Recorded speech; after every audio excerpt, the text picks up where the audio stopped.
Welcome to The Explainer. Today, we're digging into a report from the tech research firm Virtualization Options LLC. And we're talking about a threat that's, well, it's one of the most persistent and costly out there for your business, phishing. If you're in a leadership role, this is stuff you absolutely need to know. So let's just dive right in. All right, let's kick things off with a number that's pretty much guaranteed to get your attention. We're talking $5.3 billion. According to the report, that's the estimated global cost of phishing attacks in just 2023. I mean, that's a staggering figure, and it hits the bottom line hard. And here's the kicker. This problem isn't just sitting still.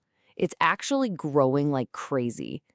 We've seen a 300% jump in reported phishing attacks since 2016.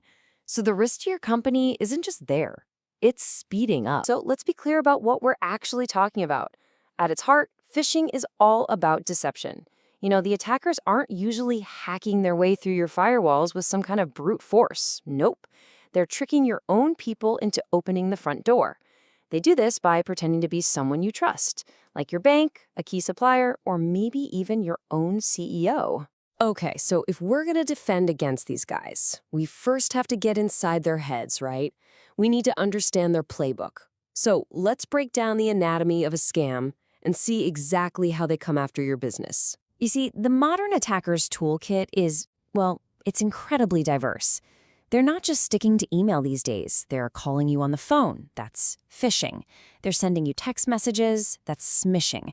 They're even faking profiles on social media to impersonate your brand or your executives. It's a full-on, multi-channel assault. And what's really fascinating here is just how adaptable these criminals are. I mean, phishing and smishing, they're basically the exact same con, just dressed up for different platforms. One uses a real voice on the phone to build trust and urgency, while the other hits you with a quick, punchy text message. But no matter how they do it, the goal is always the same, to get you to do something you shouldn't. So out of all these different methods, the report from Virtualization Options really zeroes in on one particular threat, one that poses a huge, direct financial risk to your company.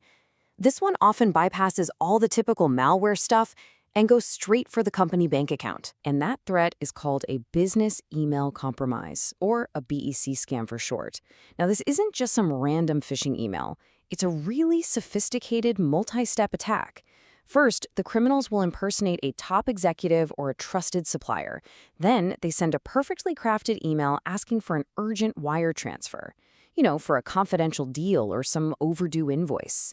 The whole thing is designed to prey on an employee's instincts to be helpful and quick, using that trust to trick them into sending company money right to the scammers. But here's the good news. For all their sophistication, these attacks almost always leave breadcrumbs. They leave clues. And the real key is training your team, every single person, on how to spot that deception. And this really is the question that every single one of your employees needs to have running through their head whenever a weird request comes in. The very first line of defense, it's just a healthy dose of skepticism.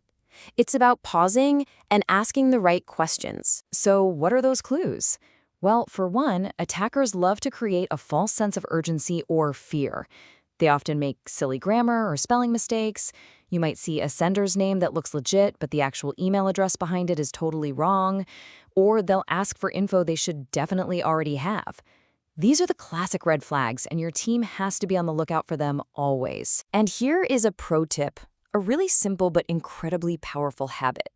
Before you even think about clicking a link in an email, just hover your mouse over it. Don't click, just hover. Your computer will show you the real web address it wants to take you to. If that link looks even a little bit shady, just don't click it. Seriously, it's the digital version of looking both ways before you cross the street. All of this really leads us to what the report says is the single most critical part of your entire defense strategy. And it's not some fancy piece of software or a new firewall, it's your people. And for any leader listening, this is probably the biggest takeaway from the entire report. Technology, yeah, it's a super important backstop. But it's that proactive, well-trained team, what you could call a human firewall. That's what really, truly protects an organization. Building a culture of security, that's your best defense. But building that kind of culture it doesn't just happen. It takes a real program. This isn't a one-and-done memo, right? It's a cycle that never stops. You've got to constantly train your staff on the latest tricks the bad guys are using. You need to test them, using safe simulated phishing attacks, to see who's paying attention and where your weak spots are. And maybe most importantly, you have to build an environment where people feel totally safe to raise their hand and say, hey, this looks weird, without any fear of getting in trouble. So once you start building up that human firewall, that's when you bring in the technology to reinforce it. Think of these as the technical shields that work hand in hand with your smart, well-trained team. And one of the most effective tools in that tech toolbox is two-factor authentication. You've probably heard of it as 2FA. The concept is dead simple. Even if a criminal manages to steal an employee's password, they still can't get in with that second piece of proof, which is usually a one-time code sent to their phone. It's a simple idea, but man, it makes an attacker's job so much harder. Now, as an executive, look, you don't have to be the tech wizard here, but you do need to know the right questions to ask. The report lays out 4 key areas you should be talking about with your IT folks. Things like, are we using the best email filtering we can get? Are all of our company websites secure? Are we keeping every piece of software we use constantly updated? And the big one, do we have a plan for when, and I mean when, not if, something bad happens? So let's bring it all home. Where should you put your time and money? The report is crystal clear on this. Your 2 absolute top priorities should be 1. Investing in your people through nonstop training. And 2. Rolling out that critical layer of security, two-factor authentication, everywhere you possibly can. That's where you'll get the biggest bang for your buck when it comes to security. So I guess the biggest thing to take away from this whole explainer is that phishing isn't some what-if scenario. It's a daily reality. Right now, attackers are poking and prodding at your company's defenses. They're testing you. And that really leaves us with just one final and, I think, very critical question you need to ask yourself. Is your team ready for it?